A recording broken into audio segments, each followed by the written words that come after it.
Olá, pessoal, tudo bem? Todo mundo está bem aí em casa, se cuidando, se prevenindo. Olha, viu? Todo mundo tá em casa, evitando contato social com o pessoal, viu? Tivalmi aqui, a gente vai para mais uma aula de português, tá bom? Hoje a gente vai falar sobre os descritores. Qual descritor que a gente vai estudar hoje, Tivalmi? Vai ser o D6, que é identificar o tema ou o assunto de um texto, tá? Eu vou começar falando para vocês. Mas, Tivalmi, como eu vou identificar se está perguntando sobre o D6, naquela questão? A gente vai pegar algumas palavrinhas, que são palavrinhas-chave para a gente, tá?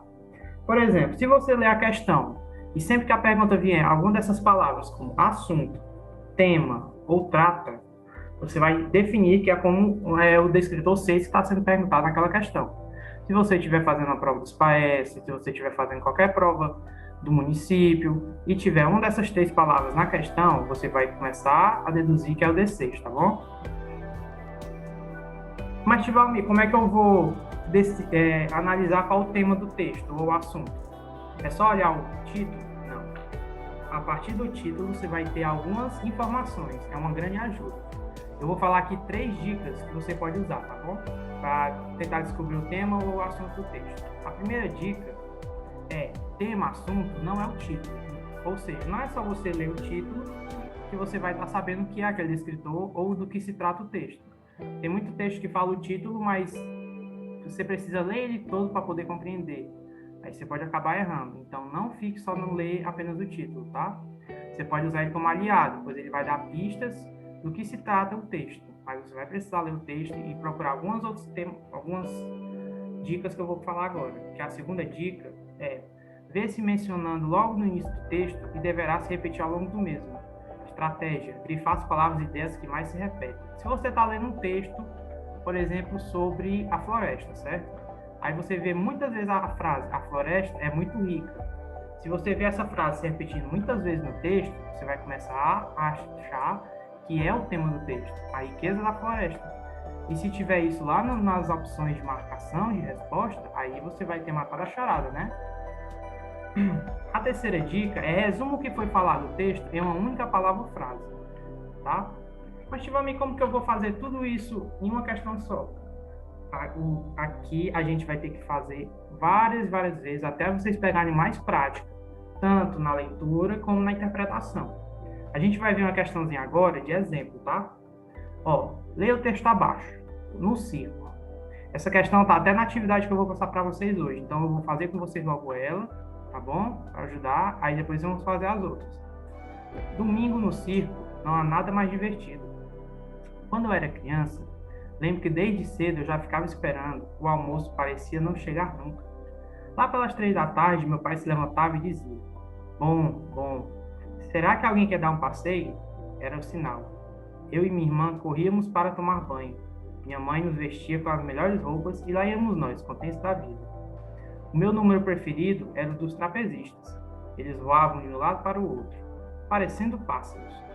E o público todo olhava aqui embaixo de boca aberta. Quando o espetáculo terminava, ainda tinha pipoca no caminho de casa. Chegávamos cansados, mas felizes. E de noite eu sonhava em voar naquele céu de lona. O que é que a gente pode interpretar desse texto aqui? No título, logo a gente sabe que uma das respostas tem a ver com circo, não é? Então, o que é que a gente vai olhar aqui nas respostas do jeito que a gente tem? O item A. A homenagem qual é o assunto do texto? O item A. A homenagem ao palhaço Piolim? Não, né? A gente nem sequer falou sobre o palhaço aqui. B. A vida dos povos viajantes? Também não. A gente não viu em nenhum momento do texto falar sobre viajantes, né? C. As características do circo. Será que a gente viu sobre o que é feito no circo, como vamos ao circo? E D. As habilidades dos artistas de circo. A gente vai ficar em dúvida em qual, Tivaldo? Que aqui tem falando sobre o título, a C e a D, né? Mas aí, se a gente for ler mais o texto, a gente vai ver, ó. Como que a gente decide o dia da menina que está falando o texto? Ela acordava e esperava o pai dela chamar para ele se arrumar depois do almoço para ir para o circo. Então, todas essas coisas são as características do circo, daí dá o circo, né? Então, a gente vai marcar o item C. Você viu que se a gente tivesse ficado só no título, a gente ia ficar confuso se era AC ou AD? Aí, quando a gente lê mais a estrutura do texto, a gente vai entendendo que está querendo falar sobre a ida ao circo aquele dia, tá bom? Para as nossas atividades de hoje, a gente vai usar aquele caderno de atividades remotas que o papai e a mamãe foram buscar na escola na semana passada, tá? A gente vai fazer as questões da questão 1 até a questão 7. A questão 1 eu já resolvi aqui com vocês, que é a do circo. E a você vai fazer então da 6 até a 7ª, tá bom? Você vai só marcar lá, vai ler o texto, ver as dicas aqui que eu dei, tentar interpretar e marcar a questão na atividade, tá bom? Essa foi a nossa aula de hoje. Até a próxima aula.